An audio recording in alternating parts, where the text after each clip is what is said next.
Road block ചെയ്ത് ചെയ്യുന്ന മറ്റേ പരിപാടികളുണ്ടല്ലോ, എന്താ പൊതുസമ്മേളനം നടത്തുന്ന സംഭവം. ബഹുമാനപ്പെട്ട ജസ്റ്റിസ് ദേവൻ രാമേന്ദ്രൻ ഈ സംഭവത്തിന്റെ മുകളിൽ വളരെ ഷാർപ്പായ ഒരു കമന്റ് പറഞ്ഞില്ലേ? ഈ ഷാർപ്പായ കമന്റ് പറഞ്ഞപ്പോ എന്താ പറഞ്ഞാൽ ഇവരെ കോടതി വിളിച്ചു വരുത്താൻ തീരുമാനിച്ചു എന്ന് പറഞ്ഞപ്പോ അതിന്റെ ആദ്യത്തെ അതിന്റെ ആദ്യത്തെ ഫലം കണ്ടത് നമ്മൾ എവിടെയാണ്? കഴിഞ്ഞ ദിവസം തിരുവനന്തപുരത്ത് AITUC-ന്റെ ഒരു പരിപാടി ഇതേപോലെ അതിന്റെ മുകളിൽ സ്റ്റേജ് കെട്ടി പരിപാടി നടത്താൻ ശ്രമിച്ചപ്പോ സാക്ഷാൽ ബിനോയ് വിശ്വമാണ് പോയി പറഞ്ഞത് ഇത് മാറ്റണം എന്ന് പറഞ്ഞു. അപ്പൊ കോടതിക്ക് ഇടപെട്ട് കഴിഞ്ഞാൽ ഇങ്ങനെ പലതരത്തിലുണ്ടായിരിക്കുന്ന കറക്റ്റുകൾ വരുത്താനുള്ള കഴിവ് ഇപ്പോഴും കോടതിക്കുണ്ട്.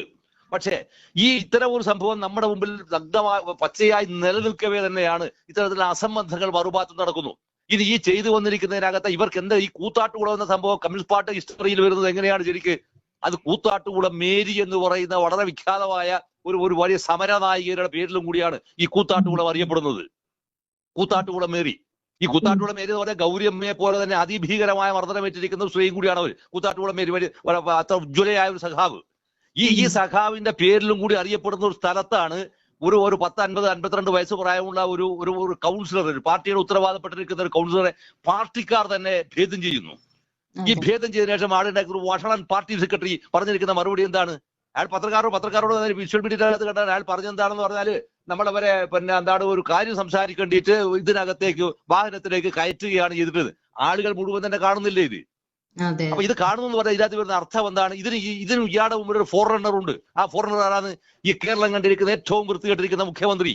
ആ മുഖ്യമന്ത്രിയാണ് ഈ ഇയാളെ നവകേരള യാത്ര എന്ന് പറഞ്ഞ ഒരു മുടിഞ്ഞ യാത്ര നടത്തിയില്ലേ? ആ യാത്രക്കെതിരെ യൂത്ത് കോൺഗ്രസ്സുകാർ പ്രതിഷേധിച്ചപ്പോ അവരെ ഡിവൈഎഫ്ഐക്കാരും ഇയാളുടെ സിൽബന്ധികളായ പോലീസുകാരും ചേർന്നിട്ട് ഇവരെ ആക്രമിക്കുന്നത്, ചെടിച്ചട്ടി കൊണ്ട് ആക്രമിച്ച ഒരു സംഭവം ഉണ്ടല്ലോ. അതിൽ അയാൾ പറഞ്ഞ മറുപടി എന്താ? അതൊരു ജീവൻ രക്ഷാ പ്രവർത്തനമായിരുന്നു എന്നാണ്. ഈ ജീവൻ രക്ഷാ പ്രവർത്തനത്തിന്റെ മറു വേർഷാണ്. ആരാണ് ഈ പറഞ്ഞിരിക്കുന്ന ഈ വഷളനായിരിക്കുന്ന പാർട്ടി സെക്രട്ടറിയുടെ ഗുരു ആരാണ്? ആരാണ് ഇവന്റെ ഗുരു? എന്ന് വെച്ചാൽ ഈ പറയുന്ന ഈ അധാർമിക പ്രവൃത്തി മാത്രം ചെയ്യാൻ അറിയാവുന്ന ഈ കേരളത്തിലെ മുഖ്യമന്ത്രിയാണിത്. കോടതി ഇടപെടണ്ടേ ഇതിനകത്ത്? കോടതി ഇടപെടണ്ടേ? സ്വാഭാവികമായിട്ടും കോടതി ഇടപെടേണ്ടതാണ് ഇതിനകത്ത്. അങ്ങനെ ഇടപെടുന്ന ഒരു അവസ്ഥ ഉണ്ടാകുമ്പോൾ മാത്രമാണ് നമുക്ക് വാസ്തവത്തിൽ ഉണ്ടാകുമെന്ന് പറഞ്ഞാൽ ഒരു ജനാധിപത്യം എന്ന് പറയുന്ന ഒരു സംഭവത്തിന്റെ സാധ്യതയെ നമുക്ക് ഉണ്ടായിത്തീരുന്നത്. ഈ പറയുന്ന ഇവരെ മടിക്കുത്തയക്കുന്നു, മുടി പിടിച്ച് ഇതാക്കുന്നു, എന്നിട്ട് അവർ തന്നെ പറഞ്ഞ അവരുടെ പാവാടയുടെ കെട്ട് പൊട്ടിപ്പോയി എന്ന് പറയുന്നുണ്ട്. അപ്പൊ ഇങ്ങനെയൊക്കെ വരുന്ന സമയം എന്ന് പറഞ്ഞാൽ ഇത് വാസ്തവത്തിൽ എന്താണ് ശരിക്ക്? ഇത് വസ്ത്രാക്ഷേപമല്ലേ സംഭവം? ഇത് വസ്ത്രാക്ഷേപമല്ലേ? അപ്പോൾ ഈ CPM നടക്കുന്ന സമ്മേളനങ്ങൾ വാസ്തവത്തിൽ എന്തായിട്ട് വരികയാണത്? അത് അത് ദുശാസനപർവമായിട്ട് മാറുകയാണ് ചെയ്യുന്നത്, അല്ലേ? CPM സമ്മേളനങ്ങൾ മുഴുവൻ തന്നെ ദുശാസനപർവമായി മാറുകയാണ് ചെയ്യുന്നത്, അല്ലേ? അപ്പൊ ഇത്തരം ഒരു അവസ്ഥ ഉണ്ടായിട്ട് പോലും കേരളത്തിലെ സാംസ്കാരിക നായകന്മാർ എവിടെയുണ്ട് ഈ സാംസ്കാരിക വായ്നോക്കികൾ? ഇപ്പോ ഒരൊറ്റ ഒരുത്തരം എന്തെങ്കിലും ഉണ്ടോ?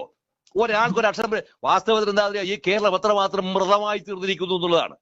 ഒരു 4 വരി ഒരു KG ശങ്കരപ്പിള്ള വേണ്ടി വന്നില്ലേ നമുക്ക്? ഈ നവീൻ ബാബുവിന്റെ ഭാര്യ എവിടെയുണ്ട് മഹാകവി സച്ചിദാനന്ദൻ? എവിടെയുണ്ട് സച്ചിദാനന്ദൻ? ഈ കവികളെ കൊണ്ട് ഇവിടെ തടഞ്ഞിട്ട് നടക്കാൻ കഴിയാത്തില്ലേ? ഇവിടെ ഒരൊറ്റ ഒരുത്തരം ഒരു വരി എഴുതാൻ കഴിയുന്നുണ്ടോ?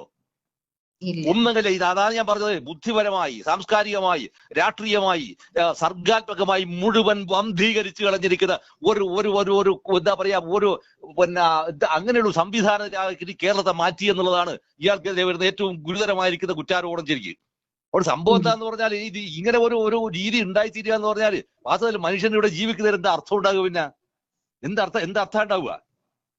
ഒരർത്ഥവും ഇല്ലല്ലോ. ഒരർത്ഥമില്ലാത്തൊരവസ്ഥയിലേക്ക് കേരളത്തെ ഇങ്ങനെ നശിപ്പിച്ചു കഴിഞ്ഞിരിക്കുന്നതിന് എന്താണ്? ഇതുപോലെ സംഭവങ്ങൾ ആവർത്തിച്ചു കൊടുക്കുന്നതിന്റെ പ്രധാനപ്പെട്ട കാരണം എന്താണ്? ഒരു കേസും ഇവരാണ് ചെയ്തതെങ്കിൽ വരില്ല എന്ന് 100% ഉറപ്പല്ലേ? 100% ഉറപ്പല്ലേ? ഒരു കേസും വരില്ല എന്നല്ല. അപ്പൊ കേസ് വരില്ല. അയാൾ ഈ പറയുന്ന പാർട്ടി ലോക്കൽ കമ്മിറ്റി സെക്രട്ടറിയും ഈ പറയുന്ന പാർട്ടി ഏരിയ സെക്രട്ടറിയും എളിച്ചിട്ട് നേരത്തെ മുന്നോട്ട് നടക്കൂലേ? ഇപ്പോഴും നടക്കൂലേ? ആരുണ്ടാ എന്നോട് ചോദിക്കാതെയുള്ള ഭാവത്തിലേ നടക്കുന്നത്. അപ്പൊ ഇങ്ങനെ വരുന്ന ഒരു ഇത് വാസ്തവം എന്താന്ന് പറഞ്ഞാല് നമ്മള് ഒന്നുകിൽ എന്ത് ചെയ്യാന്ന് പറഞ്ഞാൽ എന്താ ചെയ്യുക? വാസ്തവത്തിൽ ഒരു വസ്തു ചെയ്യാനില്ല, നിസ്സഹായരായി ഇതെല്ലാം കണ്ടു നിൽക്കൽ മാത്രമാണ് ശരിക്കും. പക്ഷേ സാധാരണ നിലയിൽ നമ്മൾ കാണേണ്ടത് എവിടെയാണെന്ന് പറഞ്ഞാൽ ഞാൻ നേരത്തെ പറഞ്ഞിരിക്കുന്നത് പോലെ ബഹുമാനപ്പെട്ട ജസ്റ്റിസ് ദേവൻ രാമേന്ദ്രൻ ഒരു വളരെ കൃത്യമായിരിക്കുന്ന ഒരു സംഭവം വന്നപ്പോ അതിന്റെ മുകളിൽ ഒരു പാർട്ടിയുടെ ഒരു ഇന്ത്യൻ കമ്മ്യൂണിസ്റ്റ് പാർട്ടിയുടെ സംസ്ഥാന സെക്രട്ടറി അതിന്റെ മുകളിൽ അത് കൃത്യമായിട്ട് കറക്റ്റ് ചെയ്യുന്ന ഒരു ചിത്രം ഉണ്ടായി തീർന്നു. അതുകൊണ്ട് കോടതി എന്ത് വേണമെന്ന് പറഞ്ഞാൽ ഇത്തരത്തിൽ നിരുത്തരവാദപരമായി പെരുമാറുന്ന പോലീസ് ഉദ്യോഗസ്ഥന്മാർ, ഇത്ര നിരുത്തരവാദപരമായി പെരുമാറുന്നത് ഈ CPM മുഖ്യമന്ത്രി ഉൾപ്പെടെയുള്ളവർക്കെതിരെ സ്വമേധയാ കോടതി കേസ് രജിസ്റ്റർ ചെയ്യേണ്ടതാണ്.